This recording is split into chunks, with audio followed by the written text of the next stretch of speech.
I want you to go ahead and hashtag break the silence and share this video with 2 friends. I got 5 people, baby. That's enough for me to start.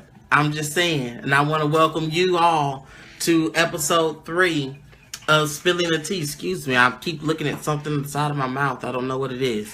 But I want to welcome you all to episode 3 of Spilling the Tea with HIV. And don't mind if I'm looking down. It's because I'm looking at your comments on my other device here while I'm using my phone to go live.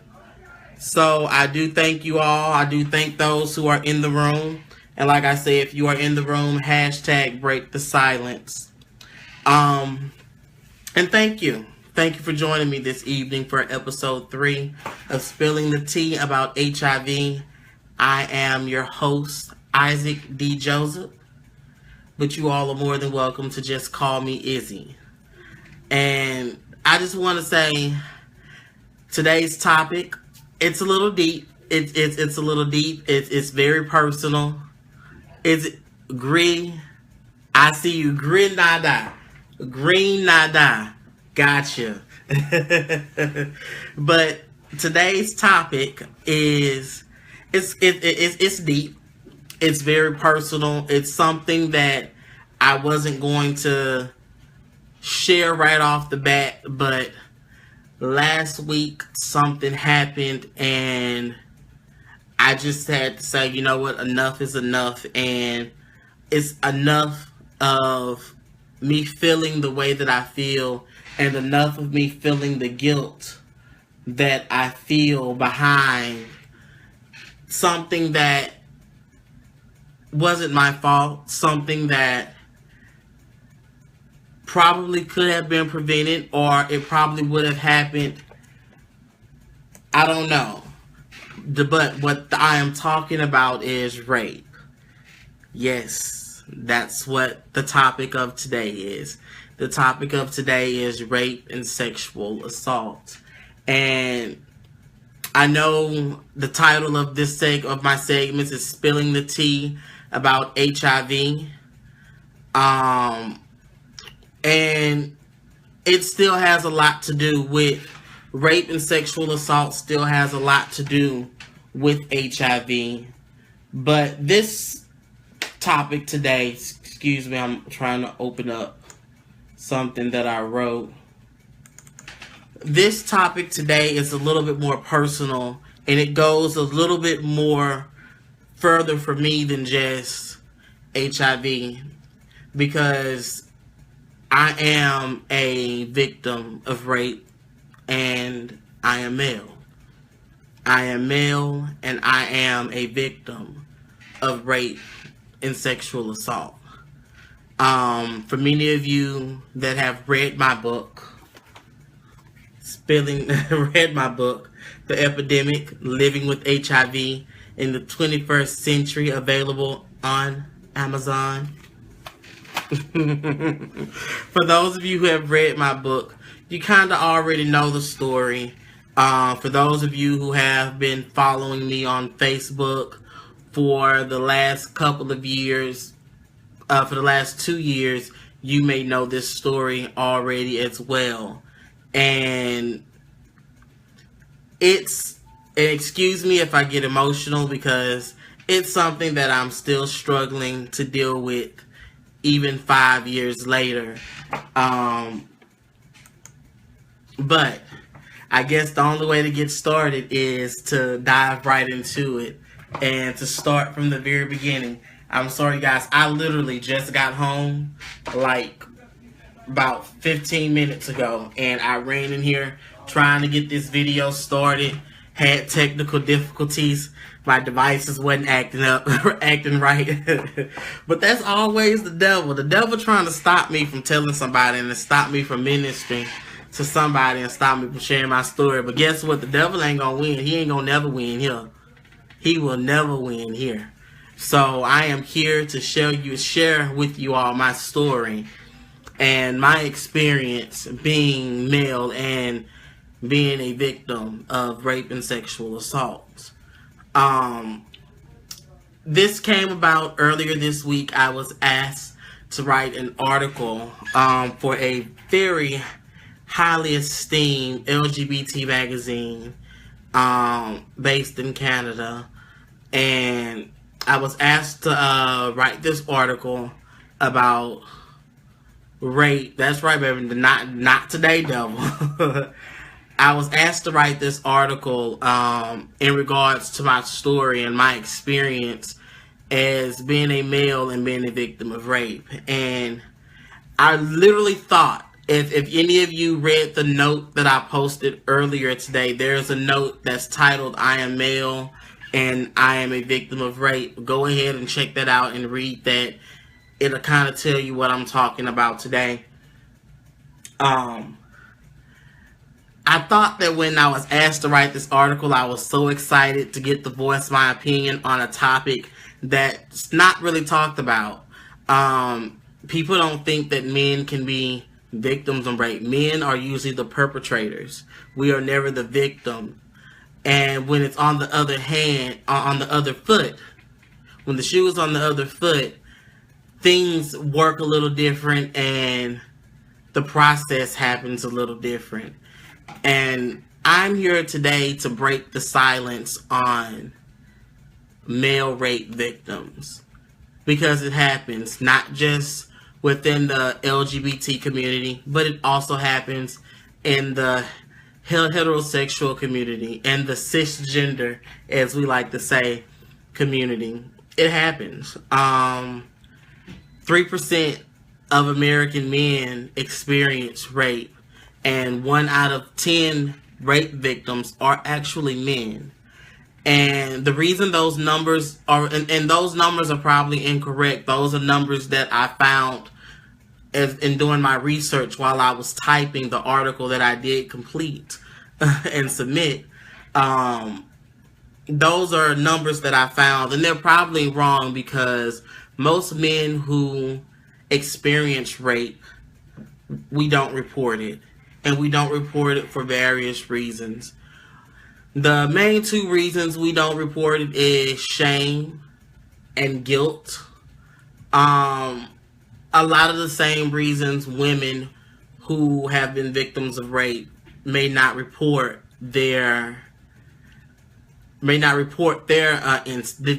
incident, as I like to call mine, the incident. But for men, it's a little different, and the struggle, you guys, is really real when it comes to not only reporting the rape, but also dealing with the rape and dealing with the aftermath of it itself. And like I said, you guys, forgive me if I get choked up and get a little emotional, because I don't talk about this often. Outside of my partner and my therapist, I really don't talk about this. And outside of the book and what's written in the book, I really don't tell this story too often, because I never thought that something like that would happen to me. Just like I never thought that I would be infected with HIV. I never thought that I would be a victim of rape. A lot of times when you hear about rape amongst men, you mostly think about men who are incarcerated and they get raped in jail and things of that nature. But that didn't happen to me. I wasn't raped in jail. It didn't happen to me. I was raped in the midst of the night, at a park. The park, for those of you who know me, who live in Houston, Baldwin Park, that sits right there off of Elgin and Fannin. Baldwin Park as you go into Midtown. I was raped and sexually assaulted there at that park one night, December 24th, 2012, to be exact, while leaving a party. Story goes, I was on my way leaving from a party on my way, heading towards the metro train that we have here in Houston. And someone who I thought was a friend of mine followed me, knocked me out, tied me to a park bench, and raped me. I don't know how else to put it. Put my pants down, plunged right on in there. I try to make human say he didn't even use any Vaseline. I try to make light of it and say that. But that's a reality that happened to me. And it's something that I've been dealing with for the last 5 years. And it has affected me drastically. More than I thought that it has affected me. Because not only was I raped on that night, that was also the same night that I was infected with HIV. Because from that rape, I later found out that I was HIV positive after that incident. So I kind of got hit with double whammies, and I kind of had to combat and deal with multiple things at multiple times.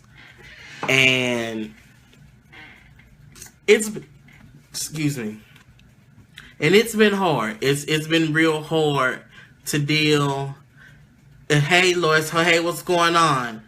Thank you for joining in. If you are joining in, go ahead and hashtag break the silence and share it to friends for me, for those of you who are just joining in. But as I was saying, it's been hard for me to deal with it.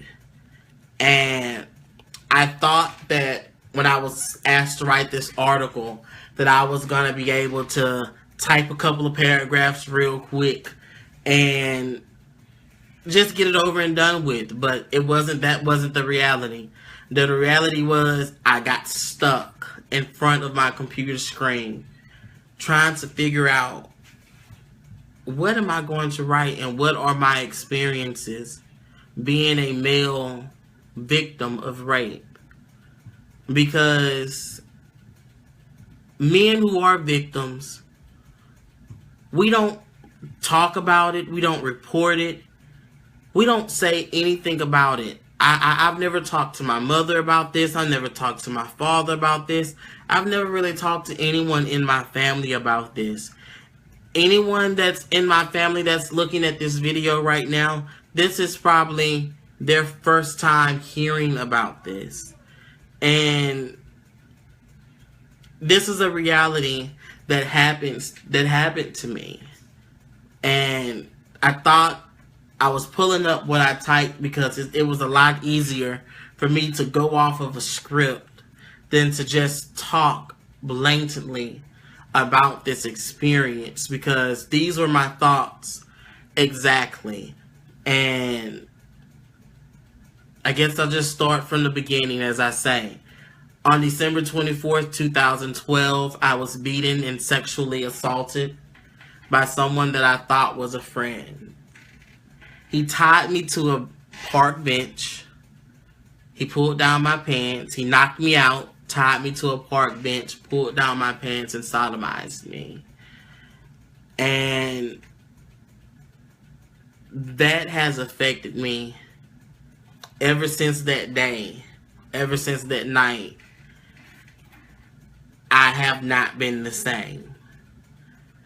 You know, more recent, I've been diagnosed as having PTSD, major depressive disorder, anxiety disorder, sleep disorder, insomnia for those that don't know what the sleep disorder is. And it all stems from a multitude of things, because I was hit with a double whammy.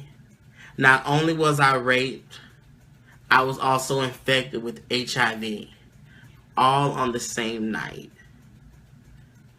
And not willing to deal with neither one of them, I decided to use outlets that wasn't so good for me. And I decided to, as I've mentioned before, I decided to use drugs and alcohol to cope with the emptiness and the pain that I was feeling, and the guilt and the shame that I was feeling from being raped. 2 years after that, I found out that I was HIV positive after not being with anyone else but my partner at the time, and we wasn't even intimate because I wouldn't allow him to touch me because I was so disgusted with myself. I was so disappointed with myself that I allowed my life to get to a point to where someone had the opportunity to sexually assault me. My life was already a mess before then.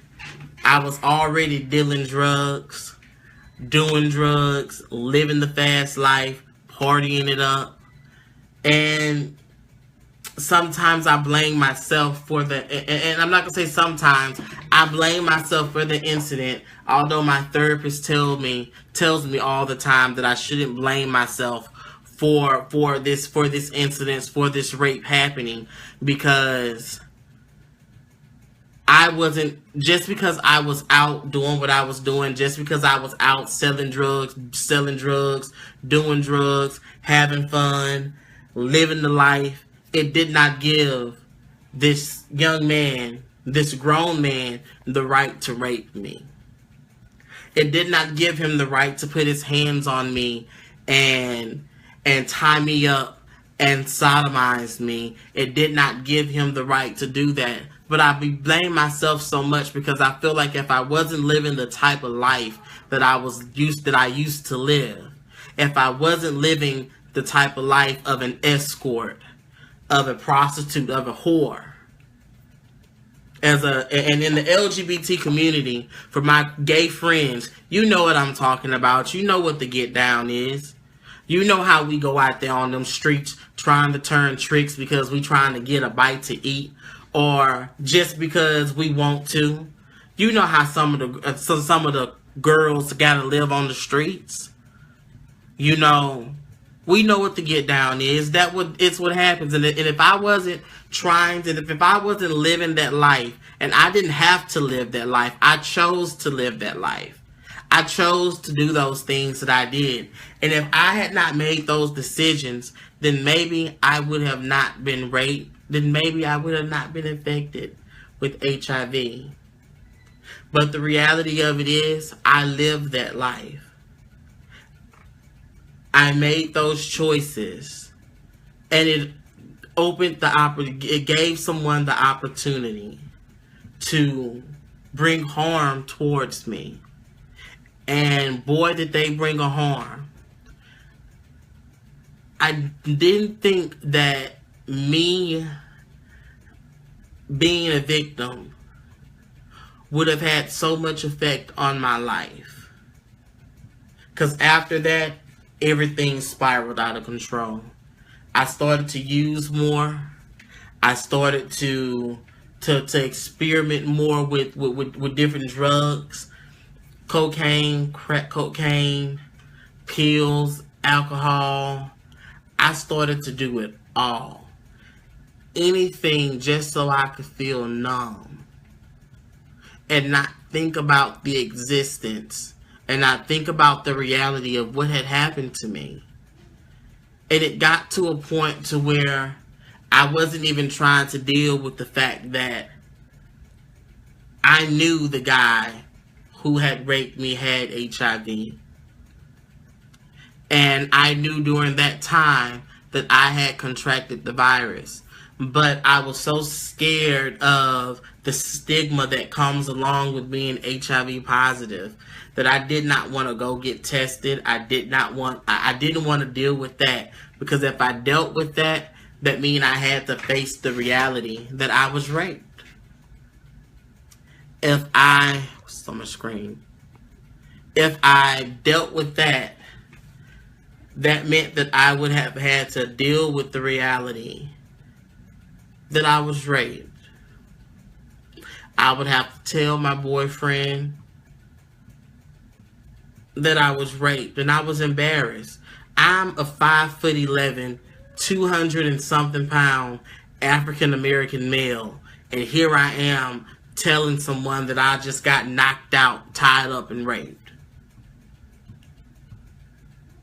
Put that together in your head. That don't make sense. It don't make sense to me. But it's what happened. And when I talk about this, I'm not looked at as a victim. I'm questioned as if I'm lying about something, as if I'm making up a story. But I'm sorry. I can make up a lot of stories, but this isn't a story that I find worth it. This isn't a story worth making up. You know? This is not this is my life. My life has been full of panic attacks, anxiety attacks, PTSD, depression, anxiety, bipolar schizophrenia. It broke me mentally, and I have had to deal with all of that. I have been on a host of depression medication ever since that day, from Zoloft to Zoloft to Prozac to not Xanax. That was for my anxiety and for other reasons. But I have been on a host of antidepressants and antipsychotics and anti-anxiety medication just to deal with the fact that I was raped and I have HIV. Eventually, I coped with the fact that I was HIV positive, but I could not cope with the fact that this man raped me. Because every day that I take one of these 2 pills, every day that I take these 2 HIV meds, it's a reminder of what happened to me. It's a reminder of him beating me. It's a reminder of him knocking me unconscious. It's a reminder of him tying my hands to a park bench, pulling down my pants, and raping me. Every time I take these pills, I am reminded. And every time I take these pills, I gotta take these pills. Because now I'm upset and I'm angry and I'm fidgety and I'm tired and I'm scared. I always feel like someone's out to get me, waiting for their perfect moment to attack me themselves.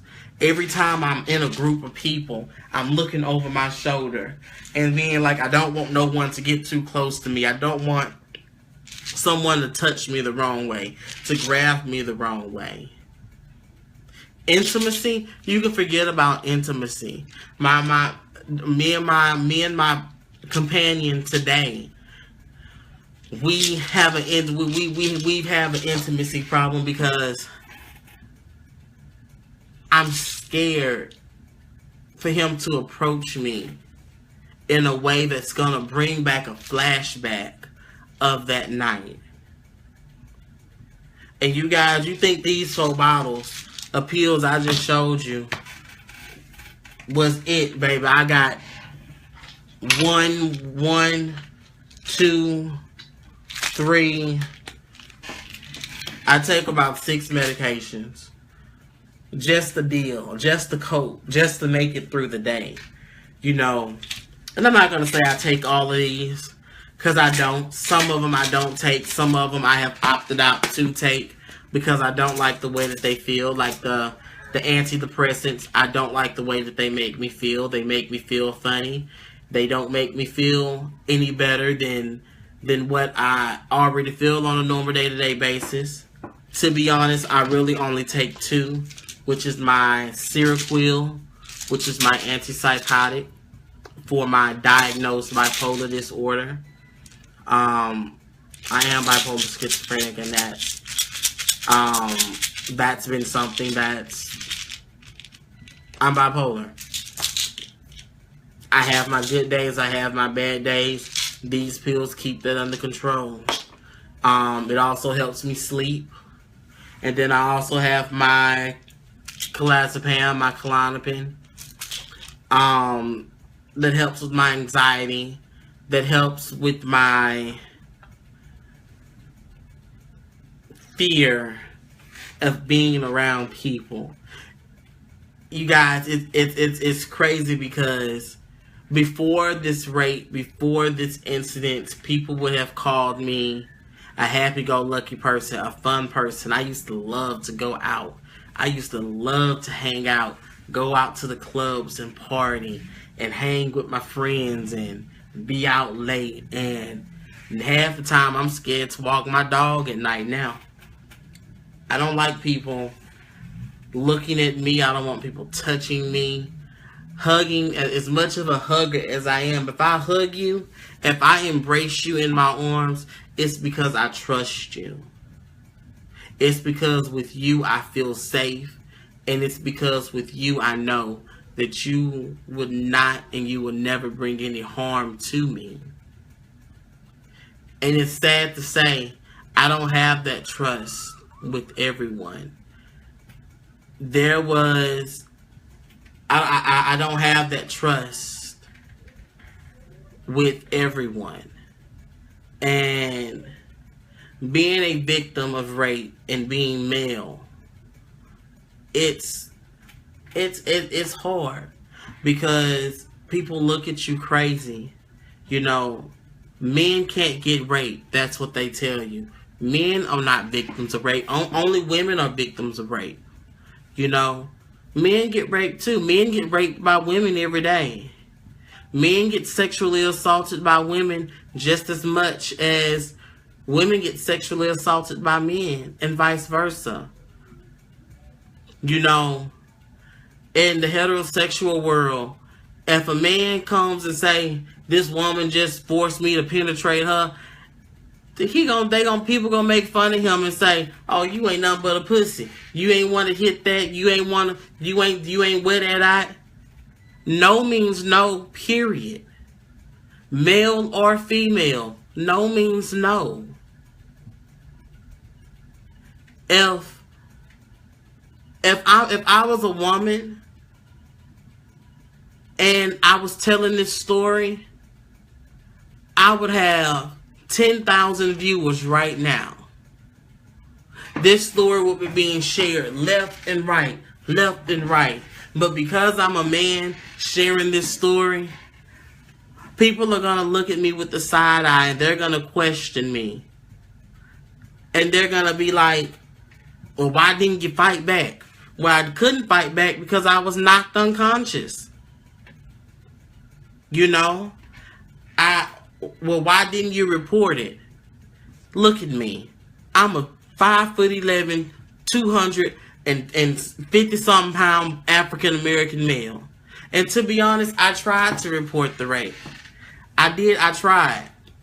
I flagged the police car down. And I tried to report it. And they laughed at me. The police laughed at me. They brushed off my rape as a domestic abuse situation. One of the guys joked with his partners. They were probably role playing and it got out of hand. And they laughed at me. They really did. And it hurt.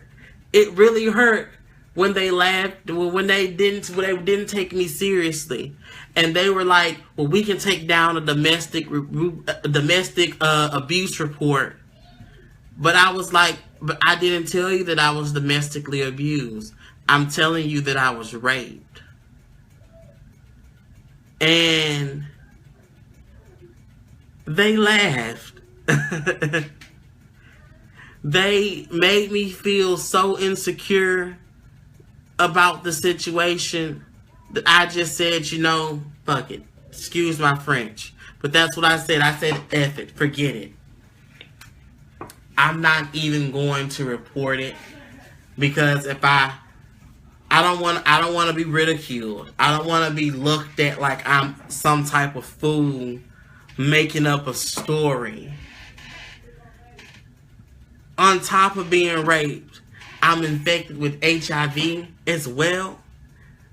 What this guy did to me is criminal. On 2 counts. 1, he raped me. 2, he infected me with HIV. And although we fight for the criminalization of HIV to stop, it does not give the right for someone to not tell you when they're HIV positive. I will never lay down with a person and not tell them that I am HIV positive. Because they have the right to know that. Not only do they have the right to know that, they have the right to protect themselves. I wasn't given that right that night. It was taken. And the worst part about it, for 3 months, you guys, for 3 months, my rapist, he's on my friends list. Well, was on my friends list on Facebook. And for, I'm sorry, not 3 months, for almost 3 years. 3 years, this guy taunted me. And when I say taunted me, he sent me messages, what's up? What you doing? You want to kick it? Like he didn't know what he had done. And one day I finally asked him, why did he do what he did to me that night? And you know what he told me? He told me because he saw something that he wanted. And since I wasn't willing to give it to him, he decided to take it.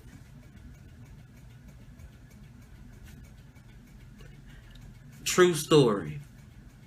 This is what, true story, and this is what he wrote to me. He said he saw something that he wanted. And since I wasn't willing to give it to him willingly, he decided to take it. There were several reasons I wasn't going to give myself to this guy willingly. For one, I knew the guy had HIV. I knew he was positive. I knew how he got down in the streets, shooting up needles, running around with the trade, tricking the boys. I'm not the only one that he has infected with HIV. I know I'm not the only one. I know several people.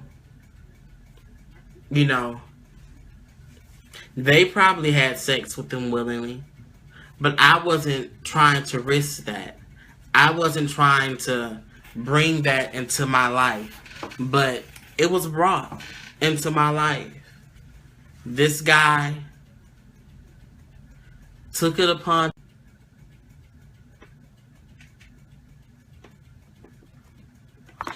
Hey, you guys, I'm sorry. I'm back. I don't know what just happened, but it seemed like I lost connection. So if you want to go ahead and come back and join me. I lost connection. That's exactly what happened. But I am here.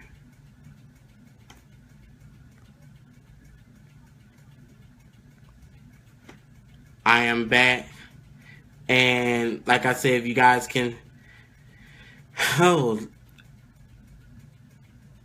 I hate when the internet goes down. You know, I was in the midst of a moment. But just to complete the video, because just to complete what I was saying, and like I said, I do apologize. My broadcast was interrupted.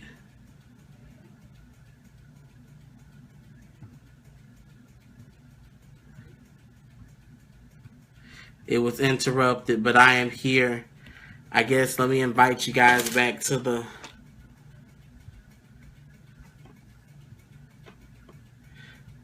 Inviting back, inviting back.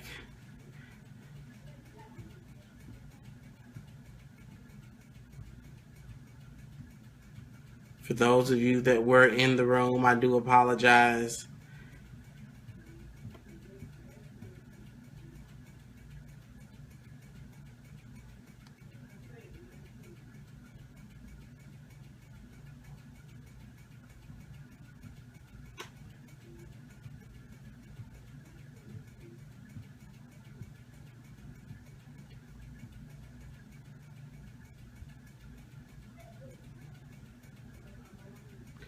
I do apologize, you guys. I lost, for some reason, I lost connection. That's never happened before.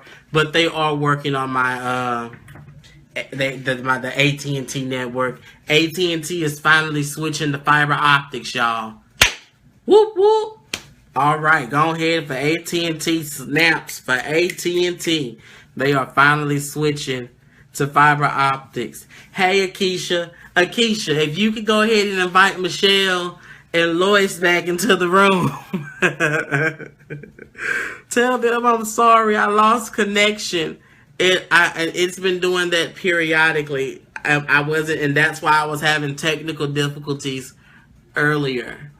But just to pick up where I left off on this video, and I guess you can go back and watch the first 42 minutes of the video.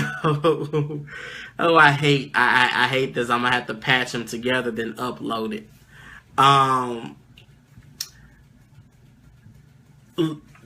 Being raped and being diagnosed HIV positive on top of being raped has brought a whole bunch of turmoil in my life. And Akeisha, if you are in the room, go ahead and hashtag break the silence for me.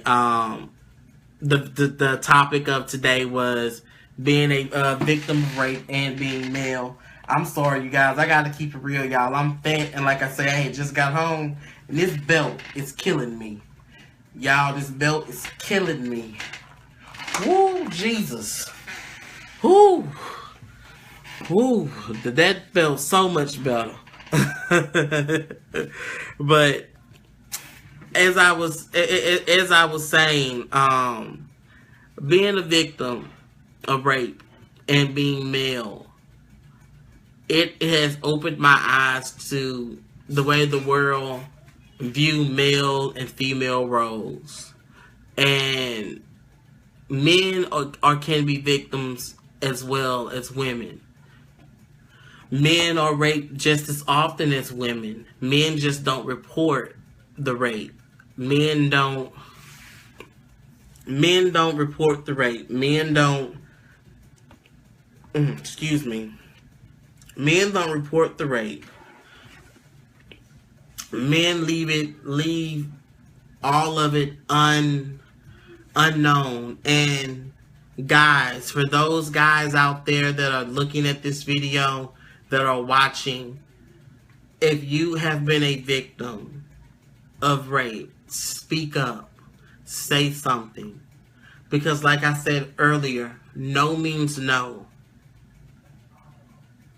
If you are a man and a woman is making sexual advances towards you that make you uncomfortable, and you tell her no, no means no.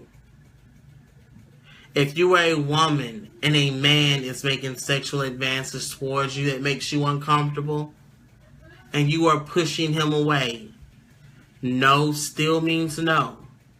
If you are a man and another man is making sexual advances towards you, and you are telling him no, and you are pushing him away, no means no. If you are a woman and another woman is making sexual advances towards you and that are making you uncomfortable, guess what? No still means no. It doesn't give anyone the right to harm you.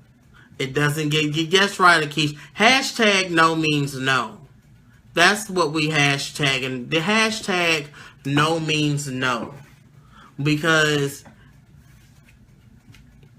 when it's unwanted, it's unwanted. And I never wanted to be a victim. I never wanted to be a victim. But I am. But I am taking back. I am taking back my pride, and I am taking back my pride, and I'm taking back my life. I'm taking all of that back, and I'm proclaiming that, and I put that in the name of Jesus. I am taking back my life, and I am saying something, and I am going to do something about it. I don't care how many therapy sessions I have to sit through.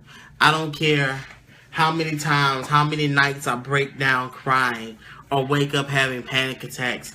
I don't care. I'm going to do something about it. And I'm not going to sit here no longer and be ashamed. I refuse to be ashamed. I refuse. I've been ashamed of a lot of things that I've done in my life.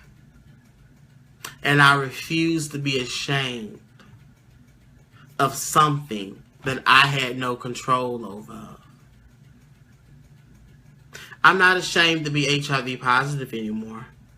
I came to terms with that. I can come to terms with this. I made it over that hill. I can make it over this one. This hill just seems like it's a little steeper and a little harder to climb because, like I say, being a guy and being a victim of rape, I don't really say too much about it.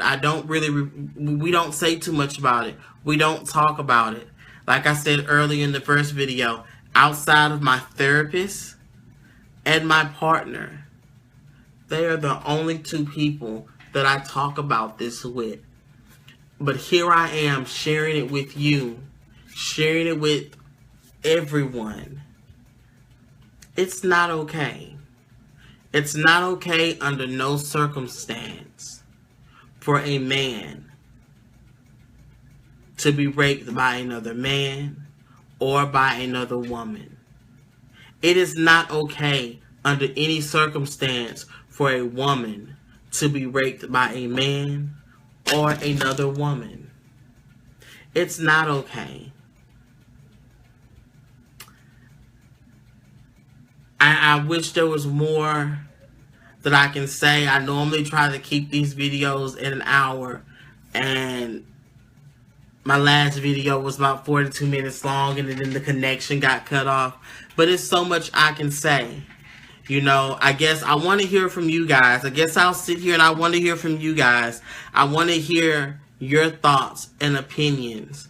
I want you to ask questions, because that's what I'm here for. Ask questions. Don't be afraid to ask questions. Questions are okay. I see a comment from Akeisha.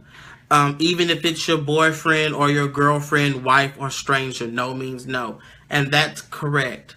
A lot of times we feel like we are in a relationship with someone and we supposed to give in to their sexual advances and give in to their sexual needs. And sometimes you ain't feeling it. And if you tell them no and they force themselves on you, still, that's rape. That's rape, honey. Boyfriend, girlfriend, no means no. Point blank, period. You know, I guess if there's no one who has any comments and or questions, I guess I want to leave you with this last little tidbit of my experience being a male and being a victim of rape. It is my experience of being a victim, and I'm gonna switch to move the view of the camera because what I'm trying to say to you guys is sitting right here. in front of me, and I want to be more direct. It has been my experience being a male rape victim of living a life in silence and fear. Because according to society, men cannot be raped. According to society, there is no such thing as being gay and getting raped unless you are incarcerated. My experience being a male victim of rape, I am met with opposition and I am questioned as if I am a liar and not a victim. I am forced not to report it or even speak of it. 5 years of torture has been my experience as a male and being raped.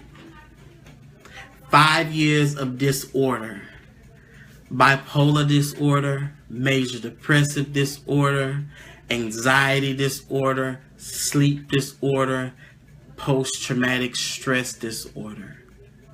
5 years of different medications given to me to cope with something that I am made to believe by society that does not happen to men or to people like me. And by people like me, I mean men. Medications that I take with only one goal in mind: to be numb. But I don't want to be numb anymore, you guys.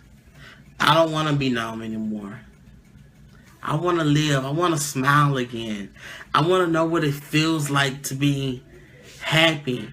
I don't want to have days to when I'm just stuck in my room with the lights off and the door closed and I'm just laying in bed just because I'm afraid of the world. I don't want to do that anymore. I want to know what it's like to have my boyfriend come run up from behind me and hug me again. I don't have that. I want to know what it's like to be surprised and, to just go with the flow.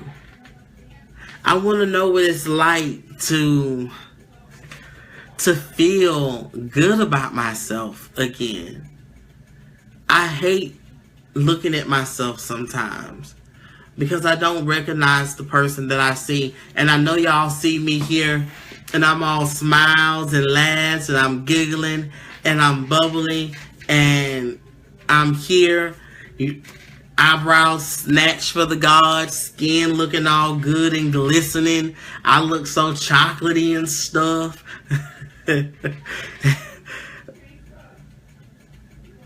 It's a front. That's all I can say. It's a front. Because the moment that I press finish on this camera, I'm going to throw this hat off. I'm going to get out of my clothes. Probably going to go make me something to eat. I'm going to take my meds because I know that me talking about this, and I know that me putting my business out there like this, I know that it's going to have some type of effect on me later tonight. I may even cry. I kind of feel like crying right now. But I'm not going to cry on camera. You're not going to make me do it. You are not going to make me cry on camera. But this is my reality, you guys. My reality. This has been my experience.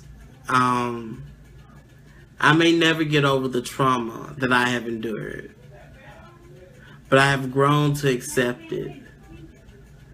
And even though I may never feel the satisfaction of knowing that my assailant has been punished for his crime, I still feel liberated.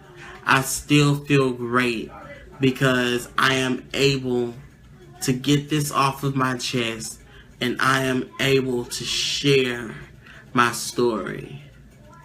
Because just like I said about HIV, HIV doesn't define me. It's how I handle it that does. And at the end of the day, me being a victim of rape, that doesn't define me. It's how I handle it that does. And starting today, starting with this video, I'm handling it because I'm confronting it. I'm confronting the reality that was set before me.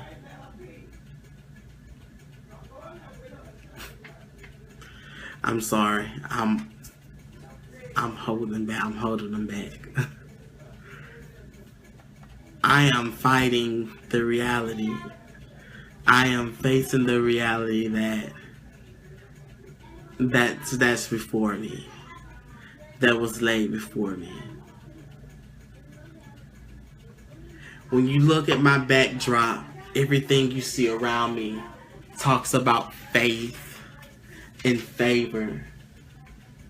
There are things in the end. There are things in the end. 3 things that last: faith, hope, and love. And the greatest of all of those are love. I believe in love, and I want love again. Trust in the Lord with all your heart. I trust that God will continue to speak to me and through me, and I trust that God will continue to walk with me as I share my story, share my life, living with HIV, being a victim of rape. I trust that the Lord will continue to be there, to walk, to hold my hand, and to be by my side. I trust in Him. I have faith. Because faith will get you everywhere. I am strong and courageous, and I am not afraid or discouraged. Because Lord, my God, is with me everywhere I go. And He is with me right now. He is with me always. I will not be shaken. I will not be moved, because this doesn't define me. Yes, baby, I know. I'm sorry. Yes, Sebastian Cornelius. I know that it's backwards, because it is. I know that it's backwards, but it ain't meant for y'all to see. It's a backdrop. It's meant to be in the back. I just told you what it said. That ain't good enough. Gonna mess up my inspirational moment like that, dog. But anyways, for those of you who were late joining in on the video, I am a male, and I am a victim of rape. That has been our topic today. And I want you all to hashtag break the silence as you share this video and the video before, because my connection got cut off. Who'da thunk it? Boy, you ain't gotta put no sad faces up. Especially, I can't stand you, but you know I'm gonna call you as soon as I get through. But that's who I am. That's what it is, and I am not alone. I am not alone. As I stated earlier, about 3% of American men, or 1 in 33, have experienced an attempted or completed rape in their lifetime. 1 out of every 10 rape victims are male. And as of 1998, 2.78 million men in the U.S. have been victims of attempted or completed rapes. Rape is common within the LGBT community, with 63% of gay and bisexual men having experienced rape, physical violence, or intimidation, stalking by an intimate partner. And as I conclude, I just want to leave you guys with this. We have to start talking